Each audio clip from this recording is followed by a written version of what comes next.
Friday. Welcome back to another Friday Coffee Q&A. I am excited to answer another question from a real female founder. And she asks, what are 3 tips you have for women in their 20s? I love this because in business, I really do care about the whole woman, right? And you should care about yourself as a whole woman. So tip number 1 for women in their 20s would be travel. When you travel, you learn a lot more about yourself as you exit your traditional sphere of influence, right? So when you think about how heavily taught and indoctrinated you are through elementary school, middle school, high school, college, you have a whole lot of people telling you what you should believe, how you should walk, how you should behave, what is worthy or deserving of certain things, right? But as you travel to other countries, you see that laws are different, right? Customs are different. Medicines are different. The entities that occupy a road are different. It might be a donkey and a tractor and a car, right? The side of the road that you drive on is different, right? And so as you travel, you learn so much about yourself during these years because you will have a better understanding of what brings you joy, right? What safety feels like for you, what your interests truly are, the path in which you want to take to get to your ultimate goal, so on and so forth. You might even decide that you want to live many lives, right?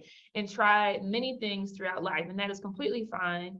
But again, when you leave your traditional sphere of influence, you can more easily understand who you are, right? How you want to evolve and how you want to exist in the world, because we get one go around the track. Tip number 2 that I would give would be to make sure that you learn as much as you can about the skills that you care about, right? Because in your 20s, you learn a whole lot.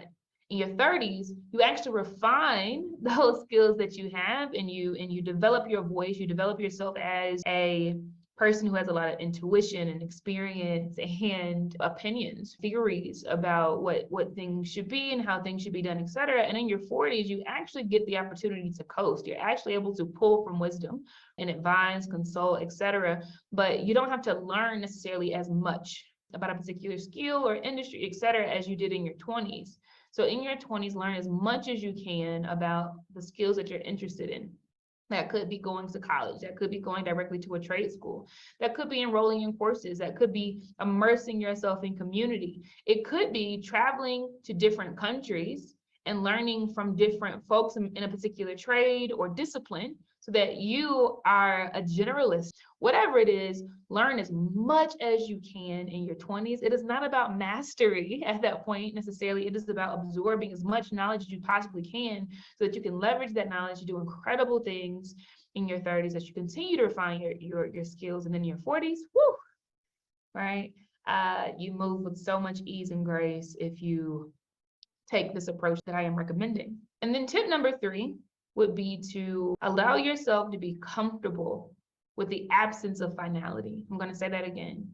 Allow yourself to be comfortable with the absence of finality. What I mean by that is this. In your 20s, at times you may date, and there is this constant pursuit of the permanent partner, the permanent situation, right? The permanent lifestyle, when really you don't owe anyone finality in exchange for them treating you nicely. You don't owe anyone a commitment of the rest of your life, whether it be platonic, with friends, whether it be romantically. You don't have to offer up anything of finality in exchange for good behavior or good times or good experiences. I would say really work on living in the moment, really value exchanges as they happen, and feel good about the present. And at any time that things shift and that things don't satiate you as much as they used to, or you need something different, or you don't feel as safe, you can exit that situation knowing that it was not a waste, right? This is true for jobs even, okay? There are so many opportunities at your fingertips around the entire world. Tech has enabled such a level of transparency that you have a whole lot of power in your court now, right? Where you're interviewing companies. So when you make a decision, do not feel like you owe a company even your entire life. your loyalty in exchange for an initial opportunity to work for the firm. Be okay with the absence of finality. If you choose to live abroad, don't be pressured to say, okay, I have to find the perfect country that I can live in forever and I have to set my roots. Be comfortable with the absence of finality. For when you do, you are able to be present in your experiences, to live in fullness and joy, right? To see the treasures that are right in front of you, the value, the riches that are right at your fingertips, instead of this constant quest for more, instead of manipulating people and things to hold them hostage so that you feel safe and secure about your future.